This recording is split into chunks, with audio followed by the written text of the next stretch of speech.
I'm a Blender artist, and I've been on a rampage animating all of my desktop icons and making them less boring. But I don't want to get locked into just doing one thing, so I asked my community what they might want to see more of. Bruh. Yeah, I actually don't think you guys want to see that, so I think instead I'm going to try and make 3 new ones in 24 hours. For the first one, I picked Spotify, and I had this kind of cool idea to treat the app like a radio dial and have the whole icon itself rotate with some arrows that pop out to show that it's rotating, and it would sort of tune itself to a new song, and then that song would play and it would vibrate the sound wave part of the icon, which is those little black swoopy things, in tune with the song. And I had a cool idea about how to accomplish that, sort of pulsing the sound wave in tune with the song using geometry nodes. But first I had to just simply model out the icon and the sound wave shape. And I also went ahead and set up a simple material using ambient occlusion just to make it so that when I move the arrows that I modeled in or out of the icon, the arrows will sort of vanish as they go flush with the surface because there is nothing to occlude. But when I pull them out, that ambient occlusion will kick in and you can see the arrows, since this whole thing will be shot directly from the front.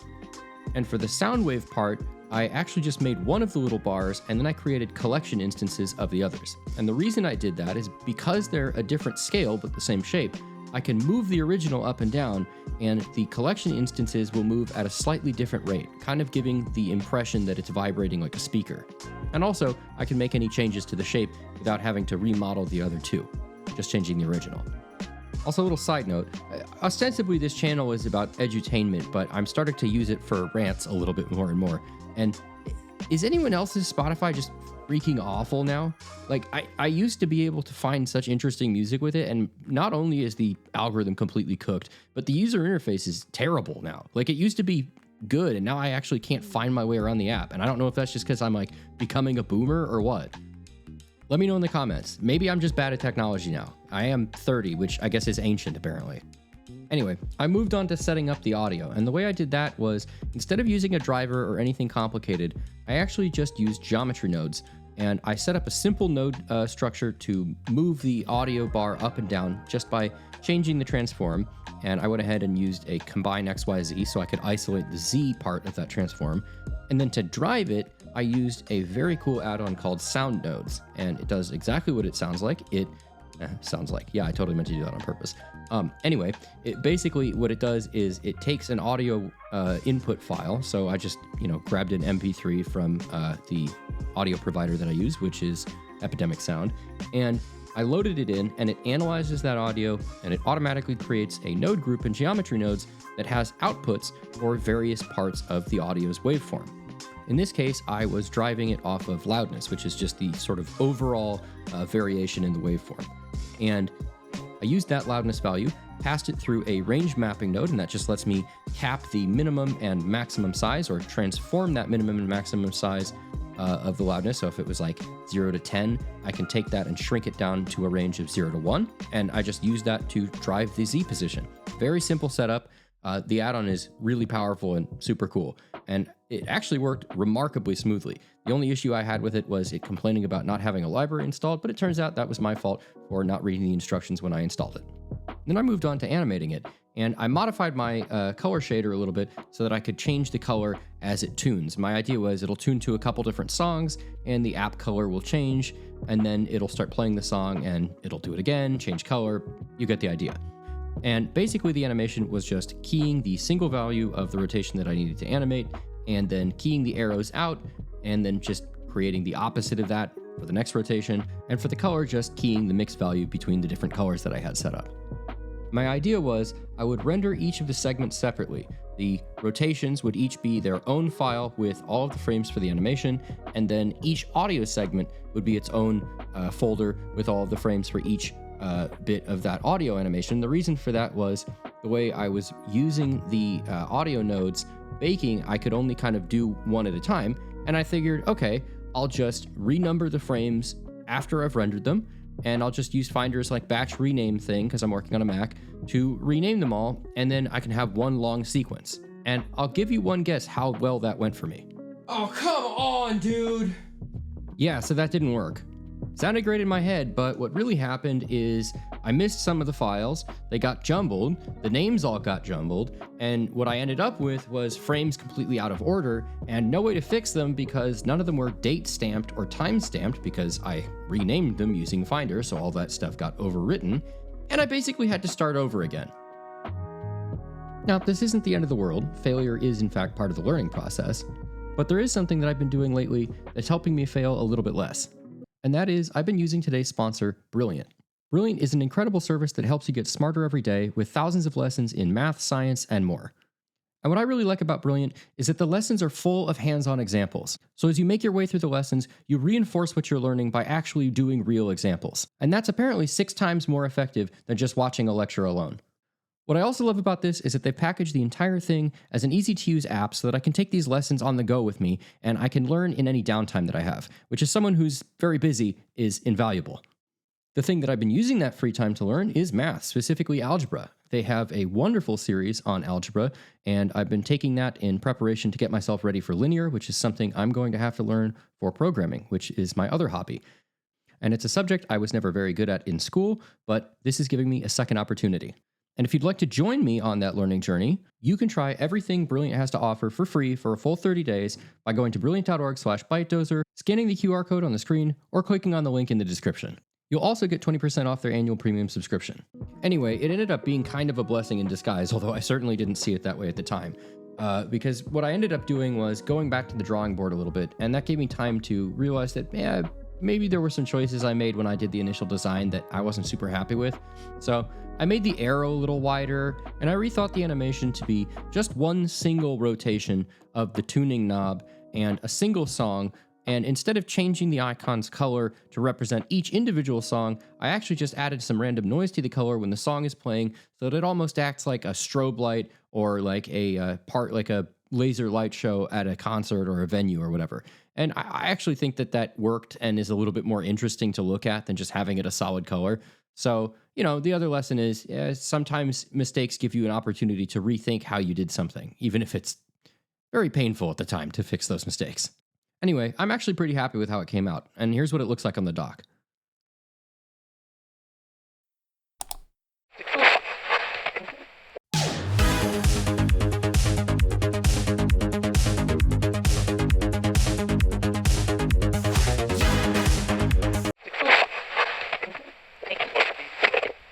With my ego bruised but stubbornly unbroken, I moved on to my next icon, and for this one I picked Twitch because I both spend an unreasonably large amount of time on it, and I also plan to start streaming on it hopefully soonish, we'll see. And for this one I was thinking something simple, just recreate the icon in 3D so it has a little bit more of a 3D look, and replace the white background with a screen material where I can switch it from white to essentially a screen that plays something from Twitch that I want. And I thought the best thing to represent Twitch for me would be to put a Twitch chat up, because my first impression was seeing someone's chat and being like, holy crap, how do people read this? It was like hieroglyphics going by at the speed of light the first time I saw it. Now I understand it, but when I first started using Twitch, I was like totally blown away that people could make any kind of sense out of a large streamer's chat, because it's just so fast, it's insane. So for the modeling, it was just a very simple set of shaping planes, doing a little bit of beveling to get the corners set up, and extruding the model until it was about the right shape. The logo is a relatively simple shape, so extrusions, insets, and cuts is all I really needed to make it. And this is your every video reminder that most models boil down to a bunch of basic primitives that have been modified slightly to match the shape of what they are. And if you're not breaking your object that you're trying to make down into its base shapes, you're probably overcomplicating the process too much. And then for the screen background, I just made a simple emissive white material with a little bit of a brighter value just so it has a little bit of a glow to it, and a second simple emissive material with the screen video texture as input. And this is your Blender tip of the day. If you don't know this, you can use video files and image sequences as image textures. It's in the texture settings right here. And if you mess around with it, you can both set the number of frames, you can set where it starts in your playback, and you can also set where it starts in the video's playback itself. I use these all the time, especially in set backgrounds where I'm having, a large smoke plume or a fire or an explosion or something. Anything where the camera's not going to be panning around it and will give away the fact that it's 2D. You can way improve your render times not adding a full simulated explosion if you're only going to see it from one angle. And then for the animation, I just animated a simple up-down of the logo just by animating the Z value, and I added a bounce interpolation to it. And again, another Blender tip, I use the interpolations in keyframes all the time. You can and should try to use the F-curves to do as much of your animation as possible. It makes refining it much simpler and adjusting it much easier. And then for the screen transition, I just keyed the mix value between the two shaders that I'd set up to blend into the screen and then back to the white material at the end of the animation. And that was it, nice and simple. But I had to break away from something complicated after I got owned so hard by the Spotify logo. And despite being relatively simple to set up, I'm actually very happy with how it came out. And here's how it looks on the dock. Ketchup is Gatorade. Speaking into the microphone. You gotta go shoot until you shoot him! You're not sober! You're a criminal! Now, I did split this challenge into 2 actual days because I still work half-time at my actual job, so I couldn't obviously be doing this during work hours. And, good time to plug, if you want me to be full-time and do this more frequently, I have memberships available now, and none of this will be paywalled, but I will be uploading full uncut videos of the entire work process with none of the editing, so you can see, every single actual step that I took instead of just the sort of entertainment edit. Now, if that's interesting, give it a look. And I also will upload the scene files themselves too. So if you're a member, you can get access to those blend files and take a look at the actual models and see what I did.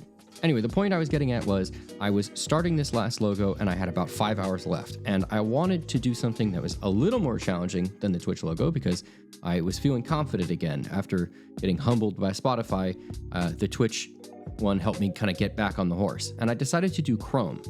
And I don't really know what the Chrome logo is. It's just like a ball, but I did see someone saying somewhere, I can't remember if it was in my comments or just online, that it's a rocket. I don't understand how it could be a rocket, but the more I looked at it, the more I realized you could kind of view the different sort of spinny parts of it as fins if you looked at it from the top down. That's probably not what it actually is, but I wanted to see if I could make it that.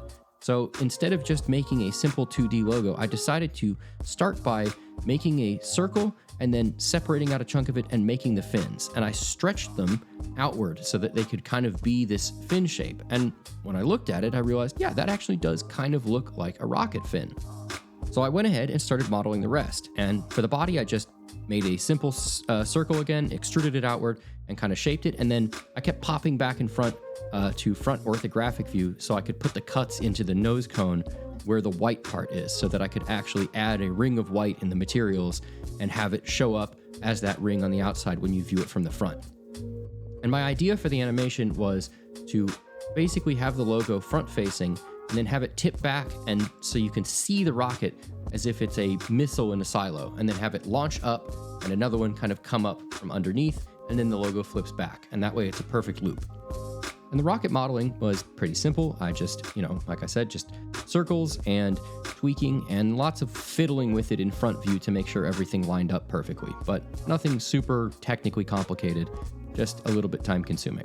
And finally, I went ahead and beveled and extruded a bunch of the edge loops on the engine just to give it that sort of texture like the fins that are in an actual rocket engine. Really curious what those are. If any of you know, let me know in the comments. I'm not a rocket scientist, maybe one of you is.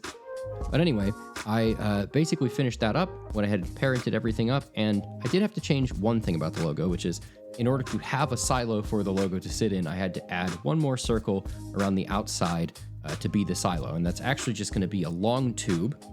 And basically, I'm going to separate it into 2 pieces. At least this was my thinking.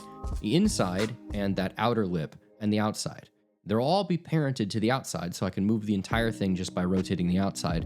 But by doing this, I could use the outside and move it into another collection and set that collection as a mask. And what that lets me do is when I rotate it, despite being physically there in front of the camera, it will hide itself. So if you look now, when I rotate it, it's actually hiding the inner part. And it almost looks like the missile silo is pivoting down and there's nothing there, but you can see the sort of hole in the ground effect that it creates. And the last step of this was to animate it. So I duplicated the rocket and moved the duplicate down out of screen so that I could move it back up when that's done, but that's not super important. And I also animated the rocket so that the silo pivots down and then the rocket launches slowly up, and that gets faster and faster and faster. And basically the way I did that was animate it up and then go into, again, keyframe interpolation and change the interpolation mode to exponential. And that way it starts slow and gets faster and faster towards the last keyframe. And I finished it off by adding an icosphere to a collection so that I can use that as a render object, and adding a simple circle with a particle system emitting from it parented to the back of the rocket, and using the icosphere with some random scale set in order to create a sort of low poly smoke effect. And I think this works well because it kind of mimics the sort of Google solid, colorful and interesting design that the rest of the rocket has. I wanted the rocket to look like a rocket, but still match the Chrome logo, and I think this helps kind of accomplish that effect. And one other little Blender tip, if you want to limit the length of a particle trail, so you only want a few particles emitting at once, you can just go and change the particle lifetime to a lower number of keyframes, and the effect that will have is those particles will vanish after that number of keyframes. So you can essentially limit the rocket trail to be whatever length you want by fiddling with that parameter. It is 1 a.m, but it's finally finished. So yeah, I managed to do it in 24 hours by the skin of my teeth, but I did manage to do it. And this is probably one of the ones I'm happiest with, to be honest. Take a look at what it looks like on the dock.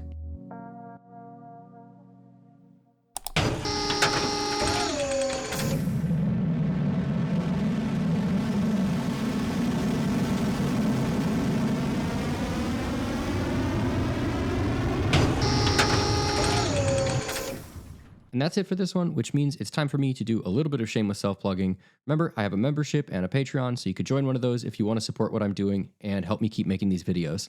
And in that same vein, I have to plug, donate to the Blender Foundation if you can afford it. I'm going to start plugging that in every video. They need more donations, and what they make is absolutely amazing. And last but not least, remember, never stop learning.